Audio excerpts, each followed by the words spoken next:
Selamat datang kembali di channel Freshwater Fish of Indonesia dengan saya Marcel Alveriadis, channel YouTube yang khusus mengenalkan ikan asli Indonesia dan mengemasnya secara detail dan menarik. Oh ya Fishpal, sebelum mulai masuk ke pembahasan, jangan lupa klik tombol subscribe dan like ya.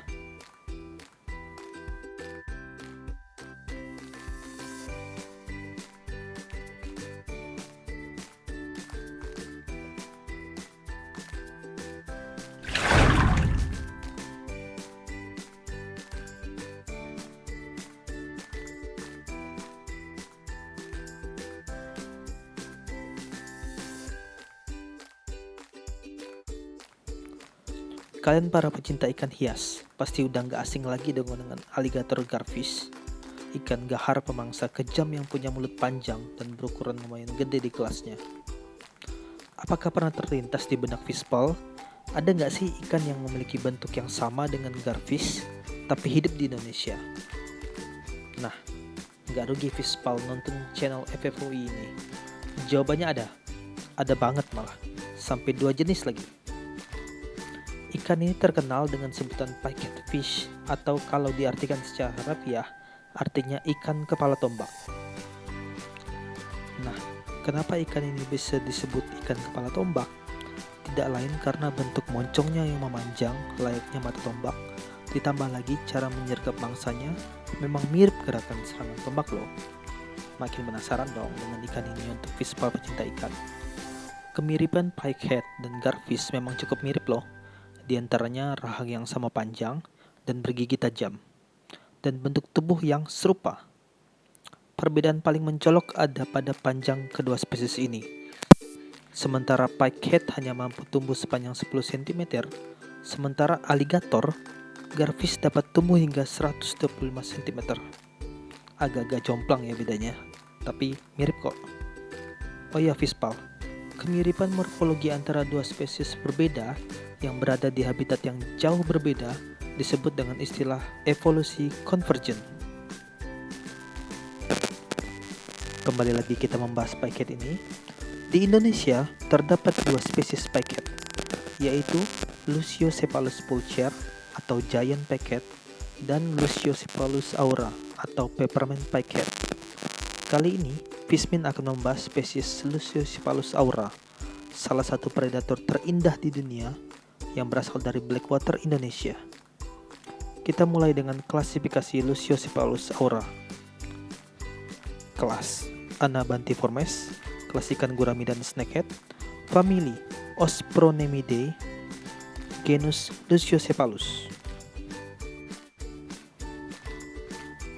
Nah, dari etimologi atau asal katanya, genus Luciocephalus ini berasal dari bahasa Yunani Lucius, Laikos yang berarti serigala, Cephalus berasal dari kata kepale yang berarti kepala, dan aura dalam bahasa Latin yang berarti binar atau cahaya di sekitar.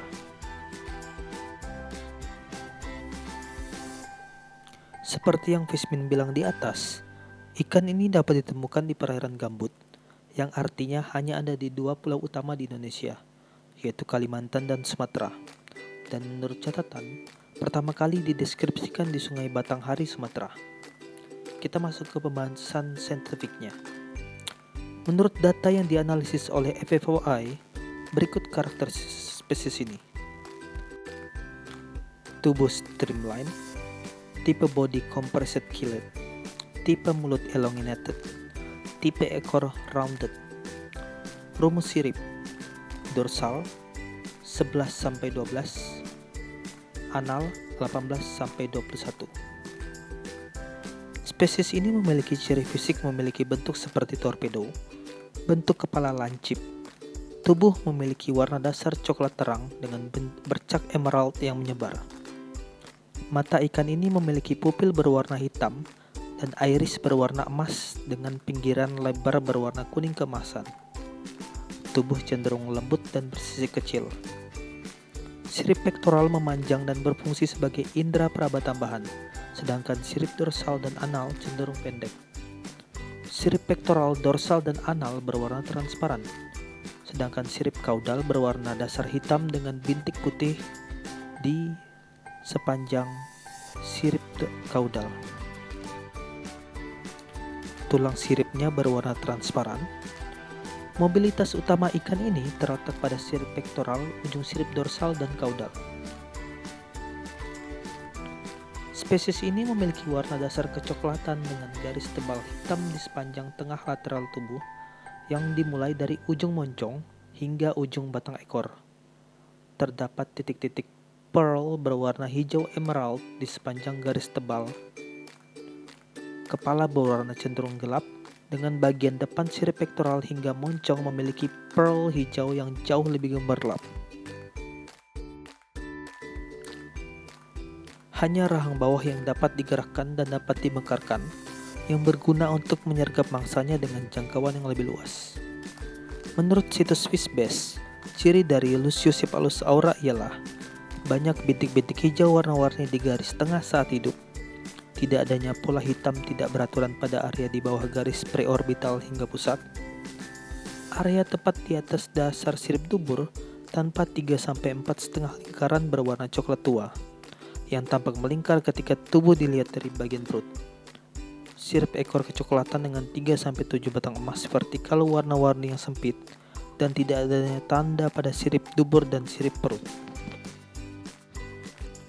For your information, ikan ini agak sulit punya tankmate spesies lain karena memiliki kebiasaan menyerang ikan lain yang berukuran kecil dan langsung menelannya sekali hap. Akibatnya, tankmate mudah menjadi mangsanya, apalagi yang berukuran lebih kecil. Jadi, Fishmin saranin jangan pernah punya tankmate selain ikan yang tubuhnya lebih gede dari spesies ini. Fishpal, bentuk badan ikan yang streamline dan warna yang cenderung menyatu dengan habitatnya, kemungkinan selain untuk menipu mangsanya, juga merupakan adaptasi menghindari diri dari dimakan oleh predatornya. Walaupun ikan ini merupakan kelas predator, namun di dunia Blackwater, ikan ini juga bisa menjadi mangsa yang empuk, terutama keganasan dari para big size predator seperti catfish, cana, dan lain-lain. Size maksimal dari spesies ini adalah 10,5 cm, sehingga jika ingin mengkeep spesies ini, gunakan tank minimal 30 cm. Care sheet. Oh iya, sedikit informasi, ketika Fishmin menyerang ini ikan, Fishmin mendapati ikan ini berkeliaran di antara serasa daun, jadi boleh ditambahin untuk dekorasi tanknya dengan daun yang tenggelam, juga tanaman air dan kayu tenggelam untuk memberikan lingkungan yang nyaman untuk si ikan. Untuk dekorasi tank, disarankan memiliki substrat batu kerikil, tanah gambut, atau tanah liat. Selain itu, potongan kayu juga boleh ditambahkan untuk sebagai tempat ikan ini berpetualang. Penggantian air tidak terlalu diperlukan secara berkala karena ikan ini adaptif dengan perubahan kondisi air. Namun perlu diingat, ikan ini merupakan ikan dasaran dengan sangat jarang mengambil udara di permukaan air. Jadi Fishpal mesti memastikan kandungan oksigen terlalu cukup untuk ikan ini bernapas. Oh iya, walaupun ikan ini cenderung di dasaran, tetapi tidak jarang ditemukan ikan ini berada di kolom perairan hingga permukaan perairan. Karena ikan ini cukup sering berburu di berbagai habitat dan mikrohabitatnya. Luciocephalus aura dapat ditemukan mulai dari tepi sungai hingga parit yang memiliki kedalaman di atas 1 meter loh. Jadi dari persebaran spesies ini cukup luas dan dapat ditemukan di banyak tempat di habitat Blackwater. Berikut faktor lingkungan di mana spesies ini dapat hidup. Temperatur 22-26 derajat Celcius, hardness 8-20 derajat, pH 6-7. Nah, kalau ditanya makanan ikan ini apaan dong?